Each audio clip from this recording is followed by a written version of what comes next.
पहले से उसको अवैध नंबर से उसको धमकी मिली थी, तो हमने नंबर दिए हुए हैं, उस पे एफआईआर दर्ज में बोला था, कोई बात कर रहे थे मैं ऐसा कर लूंगा ऐसा कर लूंगा। जो उसकी मम्मी ने बतला था, दुकान के कह के निकला था कि मैं दुकान जा रहा हूँ सर। यह क्या मामला है, कौन है, कहाँ का, क्या घटना है ये? देवका के पास जो लाश मिली वो मेरा साला है। मैंने गुमशुदगी रिपोर्ट कोतवाली थाने में दी थी 16 तारीख को। जो गुमशुदा हुआ था सुबह उसको बोला, मैंने कहा सर गुमशुदा। उसके बाद मुझे हमारे को सिनात बुलाया कि देवका के पास आपको एक हमारी डेड बॉडी मिली है। हम जाके वहाँ देखा तो डेड बॉडी वही थी।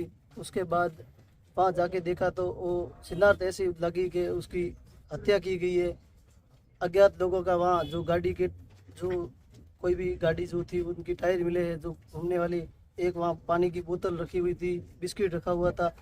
ऐसा लग रहा है कि जो 50 रुपये लेके बंदा अगर सुसाइड करने जाएगा तो वो इतना काम यहाँ से लेके 60 किलोमीटर दूर बाड़मेर से नहीं जाएगा। इसकी हत्या करके वहाँ उसको भटकाया गया है। उसके बाद भी पुलिस कोई भी जांच हमने दी थी, उसके हमारे को जांच की कोई भी, हमने जो फुटेज दिए थे ग्लोब स्कूल के जिस दिन गो, उसके बाद हमारे को पुलिस ने यही पूछा, हमने जाके पूछा उसकी कॉल डिटेल कहते हो तो वो भी दी नहीं थी हमारे को। तो हमारे को निश्चित जांच चाहिए और वो पूरी जांच किया जाए। और समाज से हम पूरी विनती करते हैं कि मेरे साथ खड़े रहे। और उस माता पिता को जो 3 बहनों का भाई अकेला उनके कमाने वाला वही था, उसके बाद उसके परिवार में कोई नहीं है, जो है वो अकेला ही था।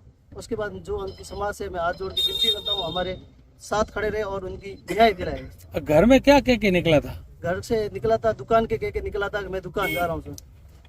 उसने बोला कि मैं मम्मी दुकान खाना खा के दुकान के लिए ही बोला था वो। तो वो 2 दिन घर पे रहा था तो उसे कुछ, उसने घर वालों को बताया कि मैं 2 दिन छुट्टी में इसलिए रहा हूँ घर पे? नहीं, ऐसा कुछ नहीं बताया उसने। तो एक कोई फोन वोन आया था, वो बता रहे क्या है? फोन तो कोई पहले से उसको अवैध नंबर से उसको धमकी मिली थी, तो हमने नंबर दिए हुए हैं, उस पे एफआईआर दर्ज में बोला था, कोई बात कर रहे थे मैं ऐसा कर लूंगा ऐसा कर लूंगा। जो उसकी मम्मी ने बताया था, बात फोन पे कर रहा था, वो घर पे सो रहा था उस टाइम, वो उसकी मम्मी ने बताया था हमारे को। ऐसा लगने की कोई गलत संगत में नहीं था? नहीं, ऐसी कोई संगत उसकी गलत नहीं थी।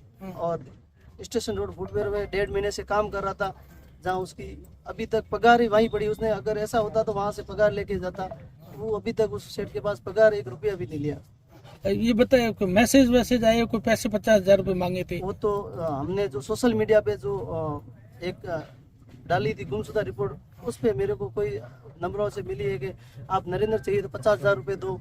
फिर उसने भी वापस लिखा कि आप कुछ भी पुलिस को दोगे तो ऐसा हो जाएगा। फिर बोले हमारे को 11,000 दो।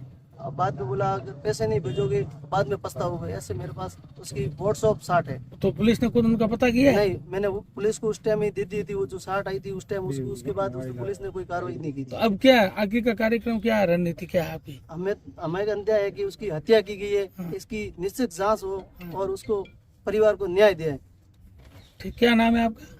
मेरा नाम कालू सिंह है, मैं उनका जीजू हूँ। ठीक है, धन्यवाद।